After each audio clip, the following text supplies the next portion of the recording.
So how good is a film about a much older Sherlock Holmes? Well, really good.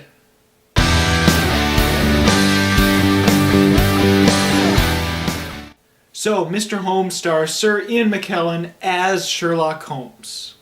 In this film, he's older, he's retired, I think he's about 80 years old in this movie. So now he lives a life of reclusion, he just keeps to these bees that he handles. And pretty much the only contact he normally has is either with his doctor occasionally or his housekeeper and the son of the housekeeper. In this film, he starts bonding with the housekeeper's son as he's trying to recall the last case he took, which ended up causing him to retire. But that might be a lot more difficult than you think because he's slowly losing his memory of his later life. And that's pretty much all to say about the synopsis of Mr. Holmes. Now, I really enjoyed this film. This is not the action-packed Guy Ritchie, Robert Downey Jr. version of Sherlock Holmes. This is definitely the more classic style for Sherlock Holmes. Now, if you're only interested in Sherlock Holmes because of what Guy Ritchie and Robert Downey Jr. did, well, this might not be the film for you. In this world, he is a bit of a celebrity because all the books and all the cases really did happen in this universe. And because those books were written in the perspective of Watson, Watson is the author of the books in this universe, and he exaggerates quite a bit. Let's just say Sherlock Holmes isn't too thrilled about what he is in the books because he likes logic and truth and facts, and anything that exaggerates that is something that he feels is wrong. And so most of the iconic things of Sherlock Holmes is a fabrication of Watson, and so he does have to say that to his fans every so often. Suffice to say, Sir Ian McKellen is a perfect role for an older Sherlock Holmes, and he is a natural at it. I don't have to be the one to tell you that he's an astounding actor, and he plays Sherlock Holmes perfectly. It feels like he was completely right for the role.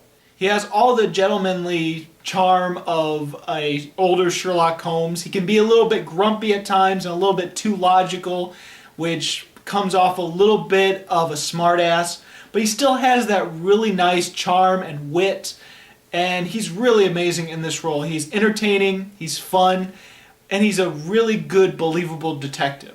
He also obviously has his inner demons. He has things that make him a bit of a flawed character, but I admire that in this movie. Another surprise was the housekeeper's kid in this movie because I had never heard of this kid whatsoever. His name is Milo Parker, and the bond between him and Sherlock Holmes in this movie is absolutely amazing. It feels natural. And this kid was one of the better child actors in this year. There's been a lot of really good, amazing performances by child actors, and he's one of them.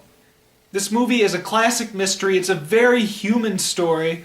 A lot of different motivations for characters. A lot of characters are fleshed out really nicely. And it definitely feels like a really smart film that doesn't get too overdramatic and knows what kind of film it's supposed to be. There's a lot of class and a lot of tradition in the crafting of this film. Now, it's not flawless. There are a few things that did irk me a bit. For one, this might be a really nitpicky thing, but it was distracting for me. This film takes place in 3 different timelines.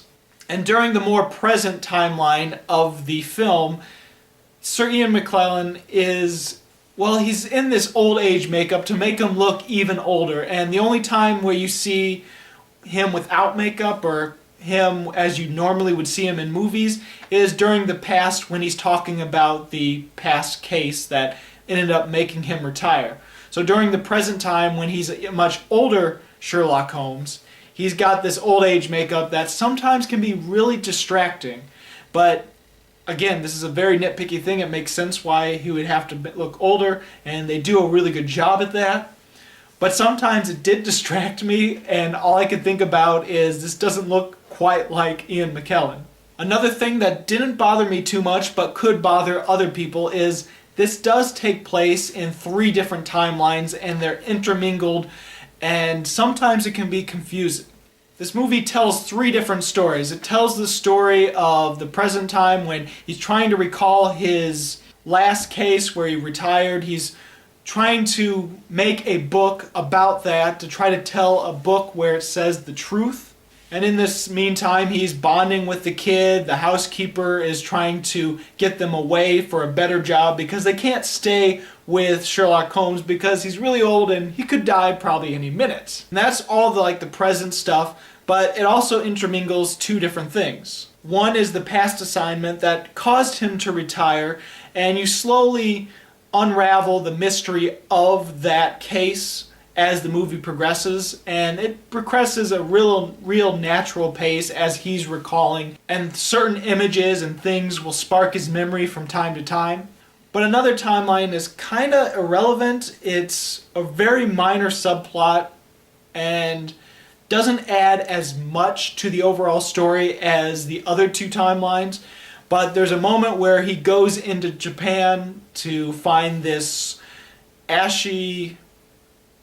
something ash. She's looking for something to help recall and stop the degrading of his memory.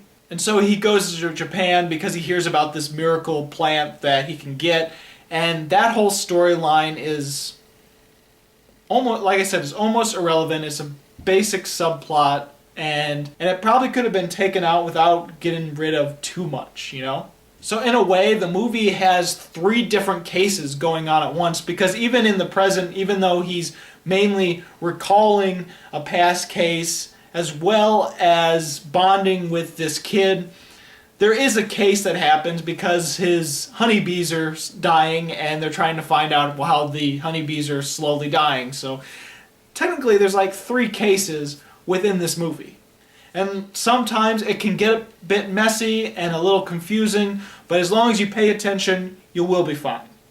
Really interesting, very classic Sherlock Holmes while being very human, very flawed, very, very gripping. And so for me, I'm going to give Mr. Holmes 4 stars. So have you seen Mr. Holmes? What did you think about it? Go ahead and comment. If not, what is your favorite Sherlock Holmes film or book? As always, this is Bruce Gifford, and this was Just My Opinion.